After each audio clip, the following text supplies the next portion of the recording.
Graphing techniques. Why in the world do we need to draw graphs? Because your math teacher says so, right? Did everybody draw graphs in math class?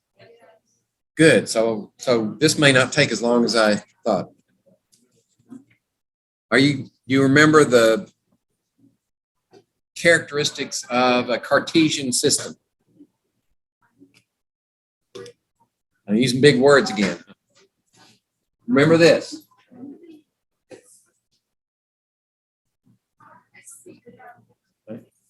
That's the beginnings of your Cartesian system. What sheets? Graphing technique? Oh, one of those? They're up here. You can get them at any time. No, you mean the method? Those are extras. There are 4 of them in the method itself. And these are extras in case you mess one up and you start over again. Okay? So the Cartesian system divides 2-dimensional space into, starting from a central point, right?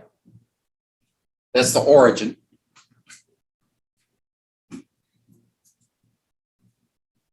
I bet the camera. Oh yeah, I did pick it up. Okay, so this is what we normally call the x-axis, right? This is the abscissa. How do you spell that? Like that? Yeah. This is the y-axis. What's it called? Yeah, ordinate. Okay. And the 2-dimensional space is divided into 4 quadrants. Okay. So everything to the right of the origin on the x-axis is positive. Everything to the left is negative. Everything above on the y-axis is positive, and everything below on the y-axis is negative. So your values, if you plot a data point anywhere in this region, you know that if it's going in here, both the x and the y will be positive. So what does that data point mean? Well, it means you go over this many units positive x and this many units up positive y. And that's your data point. Right? So, and you may have, if you drew these in math class, you may have been required to put the values in here. X1 and Y1, whatever that has to be. And that tells you where it is on the graph. If you had a negative x, it'd be like negative x over here, but in positive y, or negative x and negative y, or positive x and negative y. Okay. Most of the graphing that we do in the sciences, not all, but most, is going to be focused on that quadrant. Because in reality, you rarely have negative values. Okay. So another characteristic that's unique to the sciences that they may not have described in math class is when you actually run the experiment, what does that represent? In the real world, that represents a measurement. You're making a measurement of some physical phenomena. Okay, so naturally, if you make the measurement several times, the same type of measurement, and you expect to get the same results, you won't. You might get one here or here or here or here, like that. There'll be a little bit of a spread there. That's called experimental error. And every measurement has error. So you put that point there, but that may not be reality. Okay, that's the whole point. No, that wasn't meant to be a pun. Oh, another thing is this measurement, when we're using this system, the measurement is based upon something that you set up as an experiment. And as the experimenter, you decide the input of one value. And then the experiment gives you the result, which is the output of another variable. Okay. So by convention, the X variable is the independent.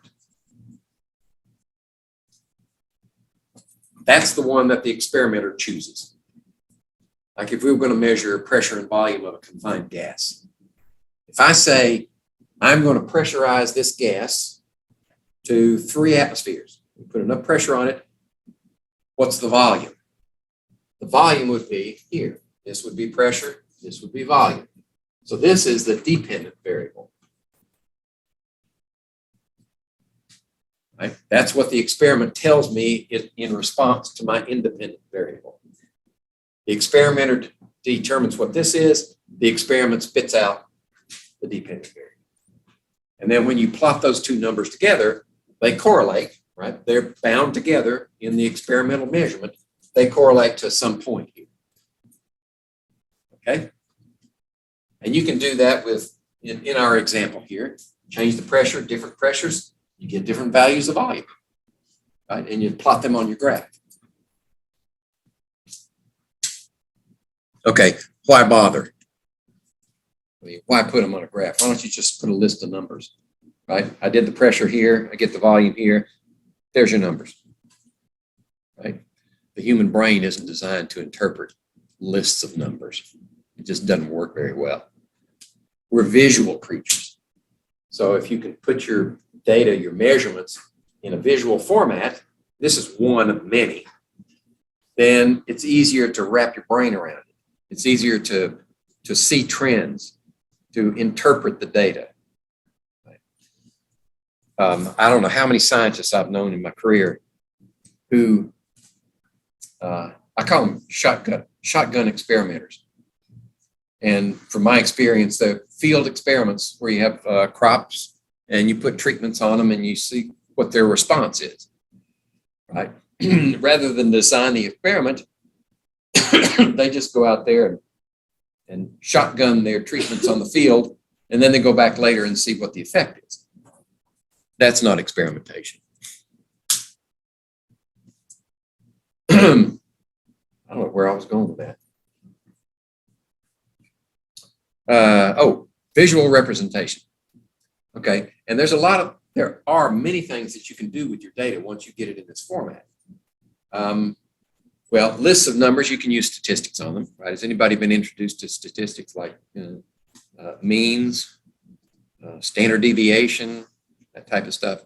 Right? You can do that with just bare numbers, but they also carry an added significance and a better understood meaning if those statistics go along with a visual representation. So, for example, let me clear some space here.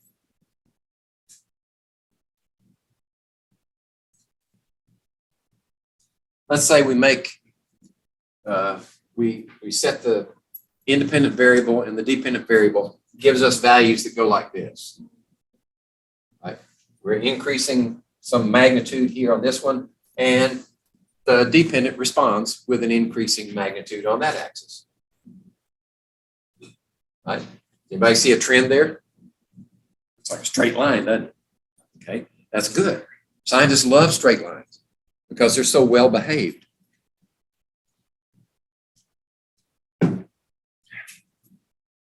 So if you connect the dots, or remember what I said about experimental error, that's probably not going to be the way they do.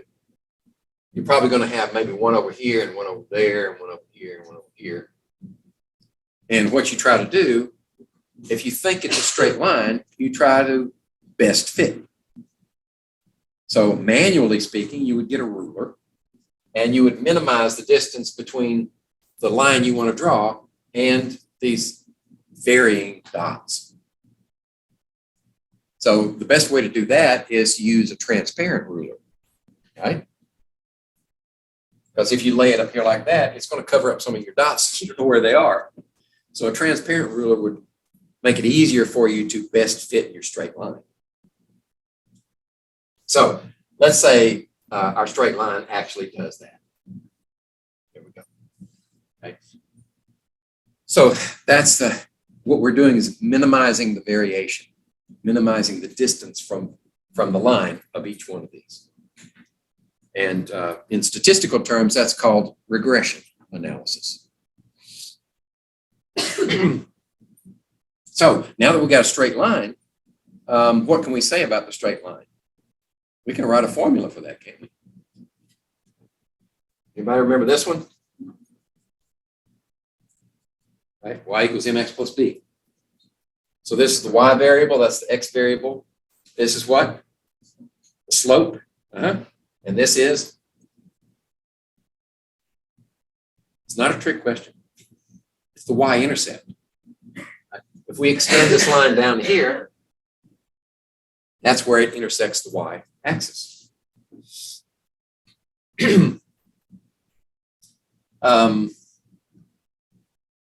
See, I had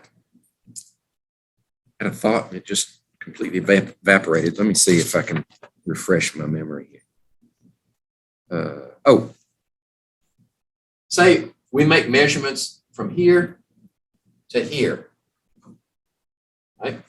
We can draw a line with fair confidence, minimizing the variations from this point to that point. But suppose we want to know, all right, what if, after I get the data, what if I graph it and I say, I didn't make a measurement in this position right here, right there, or there. Right? But I'm curious, what if I had made a measurement there? What would the y value be? So I just go up here and across there. That's what the y value would be. Let's say you read it off the graph. That's called interpolation.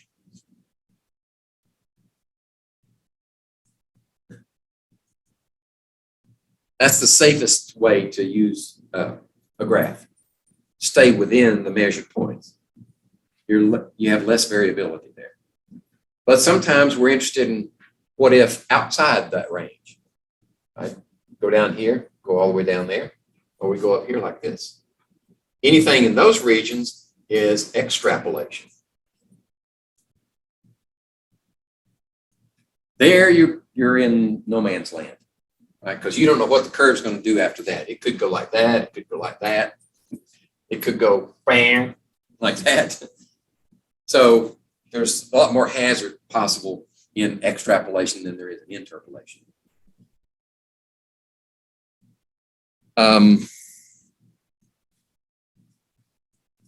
Okay. So once you have that formula, well, I would add this. The points don't have to be straight line. Very often they're not. Sometimes they're in some type of a curve. But you can still fit a best fit line to those points. What you want to do is, if you're good freehand, then you can like draw pretty close and minimize the variation. If you're not good freehand, there's this thing called a French curve. It's a device. It's kind of like a straight edge, only it's curved. And I think it generally goes like, let's see, like this, maybe like that, something like that. Maybe this is smoother like there. And what it gives you is a variable radius curve, so that you can move that curve around so that it more approximates the curve that you've got. It's varying radius. So if the curve is really tight, you would use this part of the French curve. If it's really spread out, you would use this part, and it would help you draw a best fit curve to your points.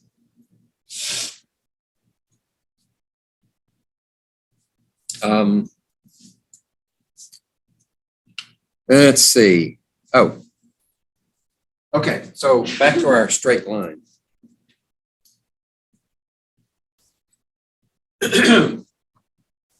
How do you get the slope of the line? What does the slope mean in relationship to that line?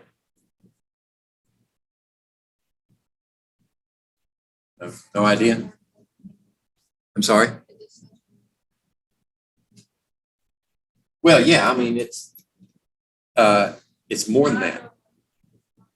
Rise over run, there you go. Right, so M equals what we call rise over run, which in interpreting for our graph is a change in Y divided by a change in X. Okay. So on the graph, it would look like this. This is a change in Y. This is a change in X. So you need, what's the distance here? Right there. That's your change in Y, and this is your change in X here. Okay. And then you ratio them, that gives you your slope of the line. Now, if you've drawn your curve, or you've drawn your best fit line, and there are 2 points on that line that fall exactly on the line, that's good. Because now you can use those values to calculate this value. Because remember we had, say this point, say it's a real point here, a real point there. This is going to be x2, y2. This is going to be x1, y1. Right? So you say y2 minus y1 is here. X2 minus x1 is there. Okay? So you can draw that straight out of your data set. What if you draw the line and there are no measured points from your data set on that best fit line? Well, then you have to interpret it. You have to say, okay, I'm going to pick 2 points. Preferably the farther away they are from each other, the better. So you maybe take a point, pick a point here and a point here, and say, all right, what's the Y value here? What's the Y value here? Subtract this one from that one, goes in there. And take the X value here, subtract the X value there, it goes in there, calculate your slope. Okay? Am I putting anybody to sleep yet? That's long past. Okay, now that you have the slope, and these are variables, Y and X are variables, so you don't have to put any numbers for them. Not yet. Once you've got that slope, and this is just for straight lines. Once you've got the slope, how do you find the y-intercept? The easiest way is, especially if you have a line that passes through a real data point that you measured, is to take that data point, put the y value in here, the x value in here, the slope there, solve for your one unknown. Okay? And again, if you don't have a measured data point that falls exactly on your line, pick a point.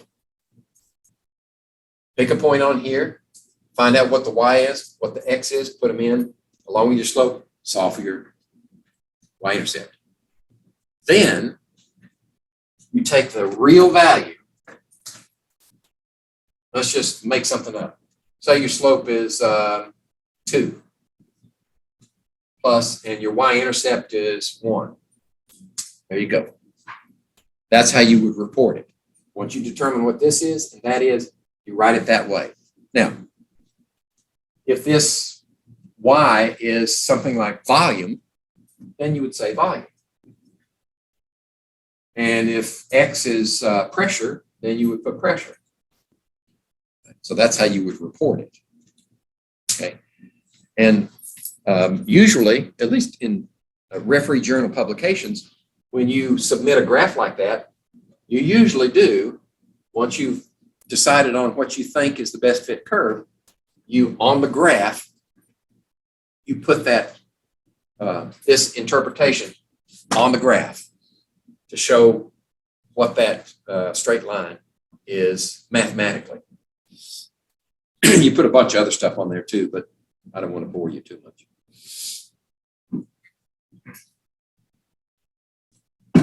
Okay. Besides, it won't make any sense to you until you take statistics anyway. Anybody going to take statistics? No? Yeah. Oh, good. Okay. It's fun. I like statistics because it has rules. Okay, let's see. I'm trying to follow along here. Yep, there we go. There we go. Nonlinear relationships. Okay. All right, so let me make some room here. How are we doing on time? 3/4 of an hour left.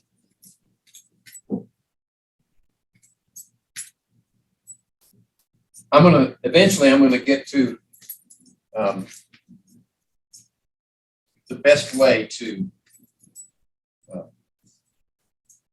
use your graph paper, right? You've got limited space in that graph, or that piece of graph paper, and you want to use all of that space that you can.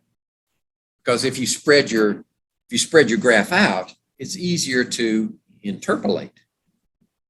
Right? You can read finer detail if you efficiently use the space that's available. Okay, so let's suppose our data is not linear. And pressure volume is a perfect example of that. Oh, by the way, let me just put this one over here. That right there, that is a direct relationship. What that means is as X increases, Y increases. So X is here, Y is there. Okay. X is here, Y gets bigger. That's a direct relationship. I think that's what they call it. There are various ways to interpret. Well,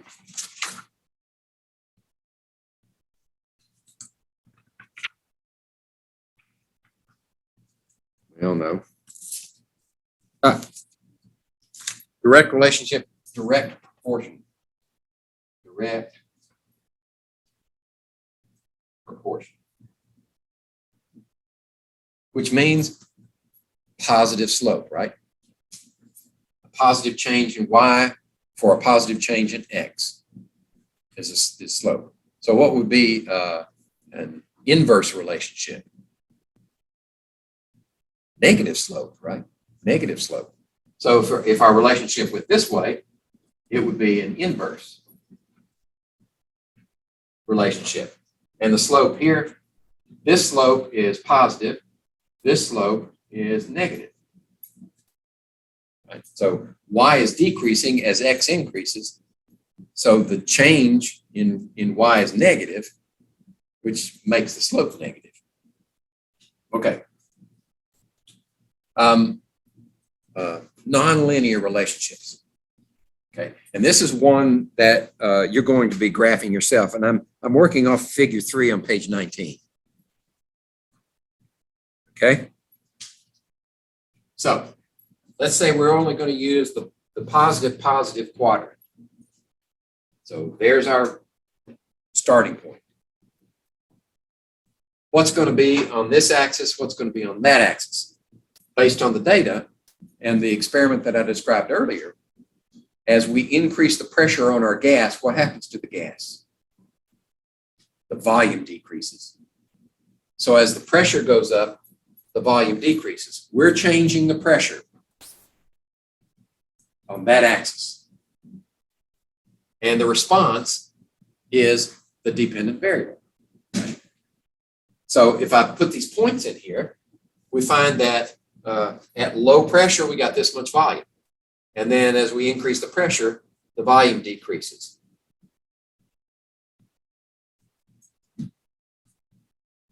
Something like that. Right? So a best fit curve here would not be a straight line. Right? It would be more like that. Okay? In mathematical terms, that's a hyperbola. Remember what a hyperbola does or doesn't do? A hyperbola never touches the axis. It could go out infinity and never touch that axis. Same this direction.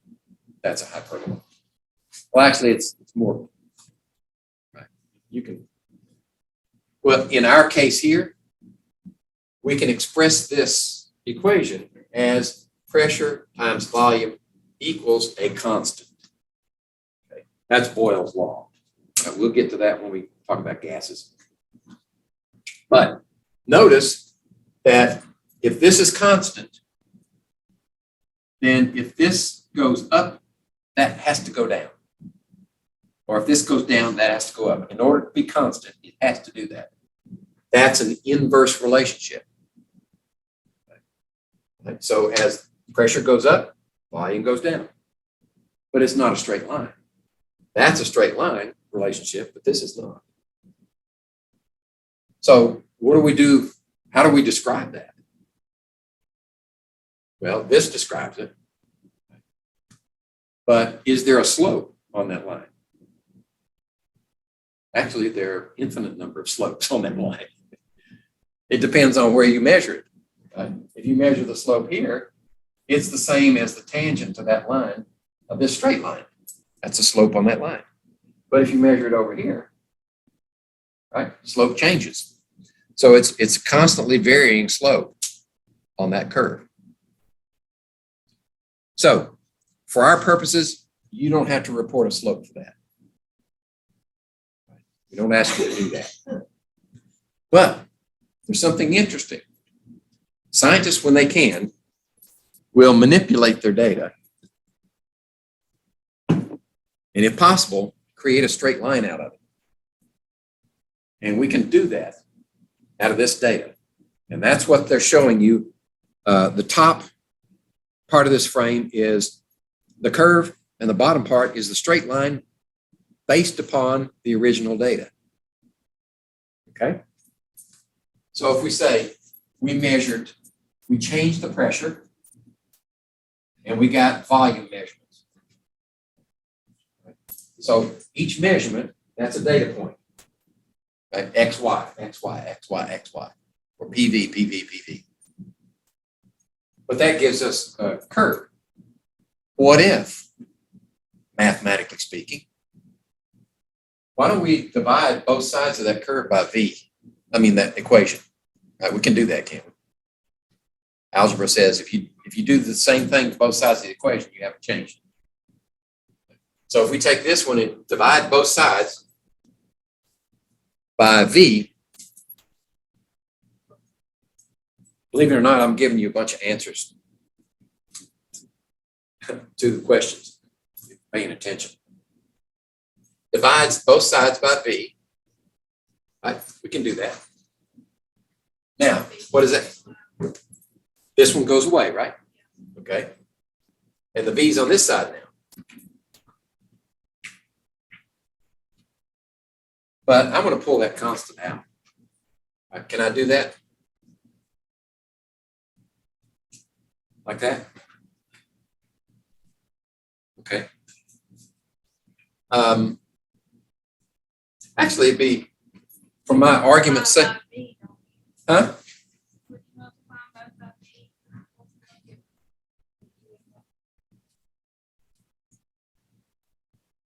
Well, what does this represent? It's the same as K times 1 over V, isn't it?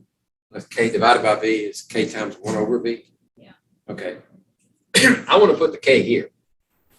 And I'll show you why in just a minute. Okay. Now that we've got this part of it and this part of it, what does that look like? Y equals mx. We got a straight line. What's B? In this case, B is equal to 0. Our straight line goes through the origin. So if we take the data here, pressure volume, and we transform the volume into its reciprocal and plot the pressure against the reciprocal, we'll get a straight line, and it'll go like this. Okay? So now the inverse relationship of PV is now a direct relationship of P 1 over V. And this would have to be 1 over V for that plot. Okay? That's what's being done here, and that's what's asked of you in some of these exercises in the back. Okay. So when you draw these graphs, keep this one thing in mind. A graph stands alone. It stands on its own two legs. You need everything in that graph for your reader to interpret. Right? So you need maximum information in there. Right? So what do we need? And this is what you should have on your hand-drawn graphs. I'll just leave that. Right? You're going to put your data points, and you can put a best fit line, like whether it's this one or that one or whatever else it is. You're going to label your axis. So rather than put it out here, we usually put it here and here. And then you want the units of measure that are involved. Right? In this case, it's probably atmospheres. I'm not sure if it is. In this example, it's atmospheres. Yeah, atmospheres is measure of pressure. And volume is what? In this case, it's they put liters. But it could be something else. You want to label the axis and units of measure, or you can put them in parentheses. That's valid too. You want a title. What is this? Right? What was your experiment? Maybe something like this. Response in volume of gas to change in pressure. Something like that. That tells you what you're trying to present here in the graph. Okay? So what else is missing? We don't have any tick marks. We don't have a grid here. So you need, in graphing programs, they usually call them tick marks, major ticks and minor ticks. So these would be your major ticks, and you only have to label the major ticks. And, yeah, what value is this? Let's say this is, I don't know, 1, 2, 3, 4 atmospheres. And then between it are going to be subdivisions. Right? Could be, in this paper, you've got major, you've got dark lines and then light lines in between them in the grid pattern. The light ones, I think there are 5 of them between the majors. That's kind of awkward, right? Especially if you're in the decimal system. So if we have 1 here, you want maybe 10 subdivisions, so you can go tenths, 1.1, 1.2, 1.3. It's easier to read that way. So how would you do that in that paper? Well, you take in 2 dark lines, and you go 2 dark lines. That would be 1 major tick mark. And then between those 2 would be the 10 minor tick marks, would be your tenths. It's easier to read, right? Okay, so you need to label your major tick marks, and same for here, right? And each one of these would be like liters, or you maybe a tenth of a liter. You could go maybe here it would be 0.1, and if you had 10 marks from 0 to 0.1, what would each one of those minor tick marks represent? The next decimal over, hundredths. Right? So each tick mark would be 0.10 here, 0.01, 0.02, 0.03. Okay, follow me? Okay. So now we got major labels, we got tick marks labeled, we got our points plotted. Of course, you're going to do this before you put your points in because you don't know where they go until you know what the measurements are. And then you do the best fit curve. You put a title up here. And sometimes you have subscript comments down here to help your reader understand what's going on. We won't need those for this one. Huh? A scale.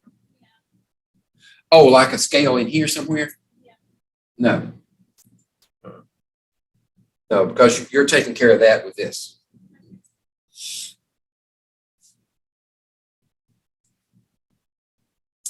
Okay. Okay, now, I skipped over some important points. I alluded to it with graph paper. You got graph paper that's like 8.5 by 11, but of course the graph only is part of that paper.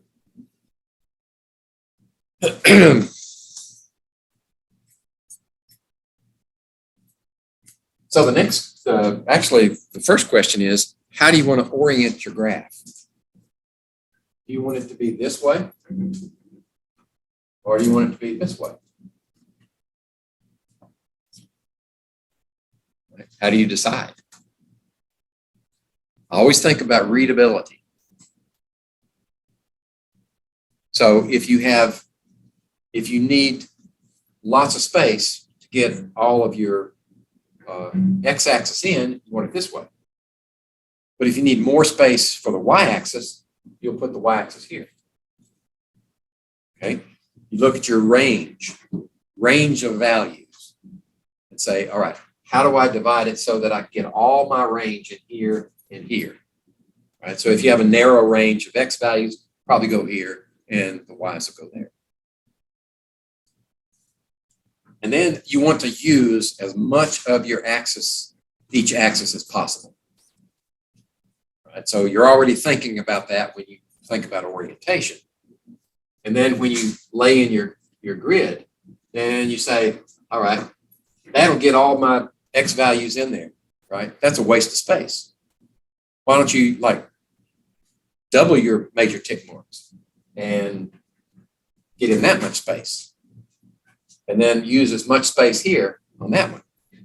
So if you have several copies of that of the grid, you can play around with it, make mistakes, and throw that away and try again.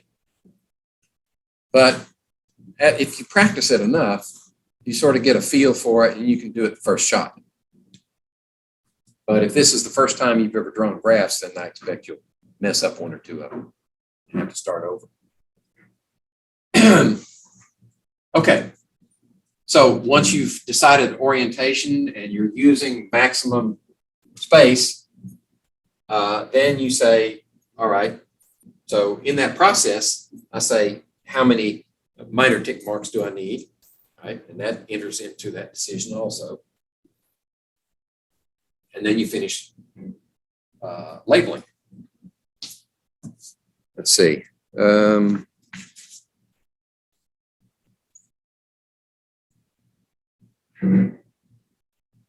All right.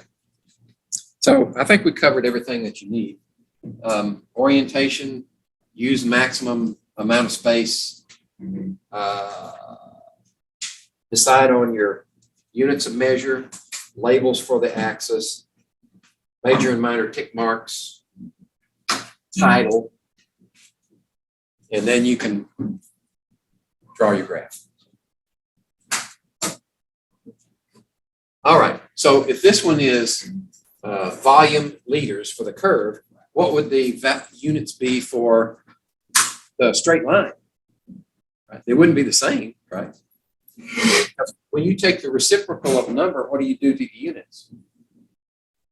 Same thing. Take the reciprocal of the units too.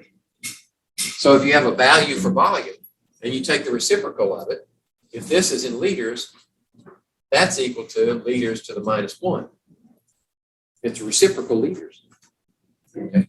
So when you set up your graph for the straight line part, then this will be liters to the -1. Okay.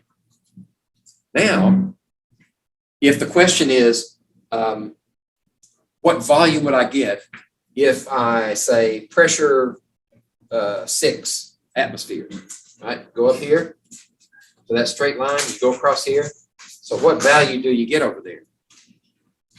You get a value in reciprocal liters. But it said, what's the volume? Not what's the inverse of the volume. So once you got that value, you take the inverse of it, and that's your answer. Or what if you go backwards? What pressure would I need to get that volume? So if it gives you a volume, you take the inverse of it, find it here, go over to your line, drop down, there's your pressure.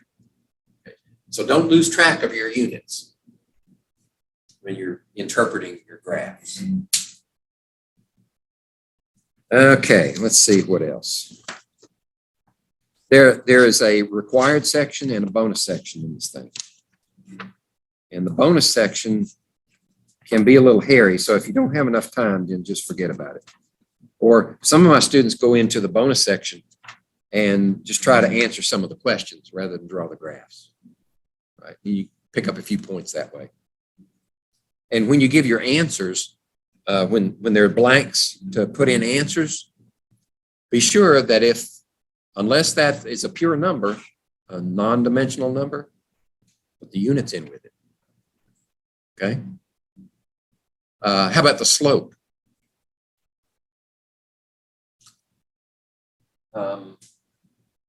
Let's say slope of this line is going to be rise over run, right? Change in y over change in x. So change in y would be what? It's a change in reciprocal liters. So what's the change in x? Well, it's atmospheres. So the y, this divided by that are the units. But what does that mean? That means that this is reciprocal here, but this, if we pull it up here, right, if you move from the denominator to the numerator, then you change this to a reciprocal. So we would say liters 1, atmospheres minus 1. Does that throw anybody for a curve? Loop. It's like, what's a fraction worth? This is the same thing as x, x times 1 over y, correct? We did that before. So if this is in units of, say, meters, and this is in units of seconds down here, then this overall would be seconds to the minus 1. Right? So if it's meters per second, it's meters times seconds to the minus 1. It's kind of hard to grasp it. I understand. So you just need to be sure you put the right units in there. Let's see. All right. Any questions? Or does anybody just want to go outside and scream? Okay. So next week, you'll turn this one in and come prepared to do lab techniques. We're going to have a variety of things like measuring lengths, measuring volumes, determining densities, using a triple beam mechanical balance, things like that. So come prepared.